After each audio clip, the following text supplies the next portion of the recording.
नमस्कार मित्रांनी मैत्रिणींनो, आज मी तुम्हाला श्री एकनाथी भागवत कथा अध्याय पहिला यातल्या काही ओवी वाचून दाखवणार आहेत. मागच्या व्हिडिओमध्ये पण आपण बघितलं होतं की त्यातल्या मी काही ओळी तुम्हाला वाचून दाखवल्यात आणि त्याचा अर्थ पण सांगितलेला होता. आणि आजचा तिसरा दिवस आहे आणि आता यापुढील काही ओवी बघू आणि त्याचा अर्थ पण समजून सांगेल.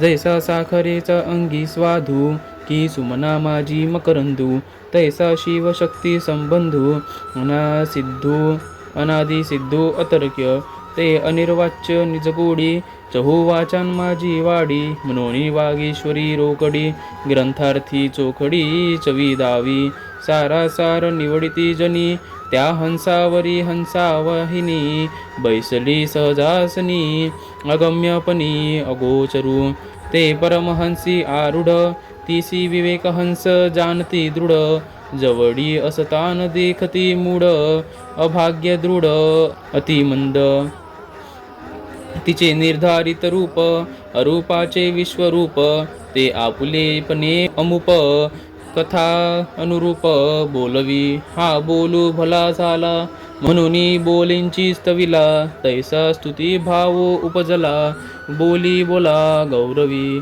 ते वाग्विलास परमेश्वरी, सर्वांग देखणी सुंदरी, राहुनी सभ्याय अभ्यंतरी, ग्रंथार्थ कुसरी वदवी स्वयं, ते सदा संतुष्ट सहज, मनोनी निरूपणा चढले भोज, परिवक्तेपणाचा फुंज, मी पणे मज येवोच नेदी, वाग्देवतेची स्तुती वाचाची जाहली वदती, तेथे द्वैताची ये संपत्ती, उमस चित्ती उमसेना, तिने बोलणे मोडिले, समूढ मौनाते तोडिले, त्यावरी निरूपण घडिले, न बोलणे बोले बोलवी, तिसी सेवकपणे दुसरा, होनी निघे नमस्कारा, तव मी पणेसी परा, निज निर्धारा पारुषे, जेथे मीपणाचा अभावो, तेथे तुमपणा कैचा ठावो, याहीवरी करी निर्वाहो,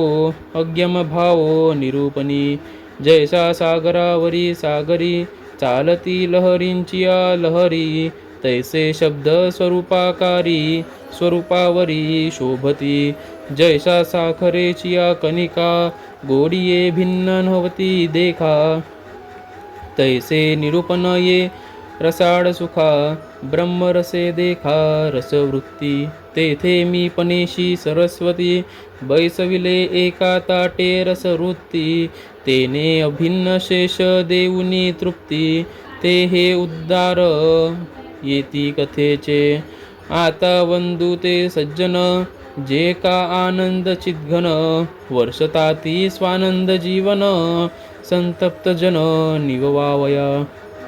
आता याचा अर्थ आहे, ज्याप्रमाणे साखरेच्या अंगी गोडी असते किंवा फुलांच्या मध्ये जसा मकरंद असतो, त्याप्रमाणे शिवाचा किंवा शक्तीचा संबंधही अनातिसिद्धी आहे आणि तो अतर्क्यही आहे. वाणीने जिचे वर्णन करता येत नाही अशी आत्मस्वरूपाची अमृतमय गोडी चारही वाणीत श्रेष्ठत्वाने भरून आहे. म्हणून वाणीची देवता जी सरस्वती, ती ग्रंथाची उत्तम रुची दाखविते.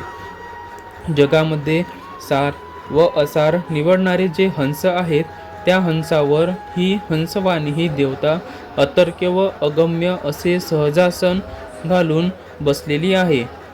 परमहंसावर आरूढ झालेल्या तिला विवेकहंसच जाणतात, परंतु जे अज्ञानी आहेत, अत्यंत जड व अभागी आहेत, त्यांना मात्र ती जवळ असूनही दिसत नाही.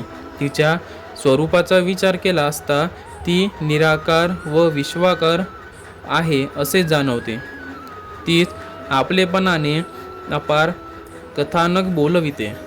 हा बोल बरा झाला असे बोलानेच ज्याप्रमाणे वाखाणावे, त्याप्रमाणे मनात प्रगट झालेला तो स्तुतिभाव, तो वाणीनेच वाणीचा गौरव करीत असे जाणावे. ती वाग्विलास रूप परमेश्वरी, सर्वांग सुंदरी सरस्वती देवी अंतर्बाह्य राहून स्वतःच ग्रंथाचा अर्थ चातुर्याने प्रगट करते. ती स्वभावातच सदा सर्व काळ प्रसन्न असते, म्हणून या निरूपणाला प्रेमभक्तीचा रंग चढला आहे. तिने माझ्या ठिकाणी वक्तृत्वाचा थोडाही अभिमान निर्माण होऊ दिला नाही. वाग्देवीची ही स्तुती वाणीने केली आहे, त्यामुळे द्वैताचा विचार चित्तात निर्माण होऊ शकत नाही. तिनेच यातील निष्फळ शब्द काढून टाकले. मौनही समूळ नाहीसे केले. निरूपण घडवून आणले. बोलण्यास अशक्य असलेले तत्व शब्दाने बोलविले. अशी जी सरस्वती देवी, तिला मी सेवकरूपाने भिन्न होऊन नमस्कार करू लागलो, तेव्हा मीपणाबरोबर परवानगी खुंटली. जेथे मीपणाचा अभाव आहे तेथे तुमपणाची वाढ कशी होणार?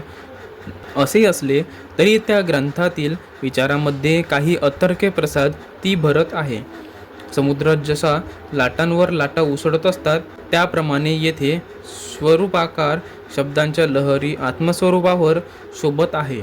साखरेचे रवे ज्याप्रमाणे गोडीहून कधीही भिन्न नसतात, त्याप्रमाणे निरूपणाचे शब्द ब्रह्मरसाने भरलेले असल्यामुळे ब्रह्मसुखाचा रसाहून भिन्न नाहीत. त्या एकरूप ब्रह्मरसाचे ताट वाढून त्यात मीपणा बरोबर सरस्वतीलाही बसविले. त्यामुळे अद्वैत आनंदाने तृप्ती झाली. त्यामुळे हे कथेचे उद्गार बाहेर पडले.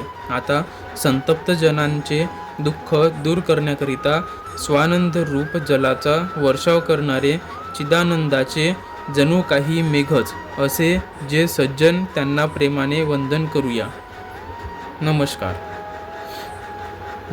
जर माझ्याकडून काही शब्द चुकीचे झाले असतील, बोलण्यात चुकले असतील तर मला माफ करून द्या.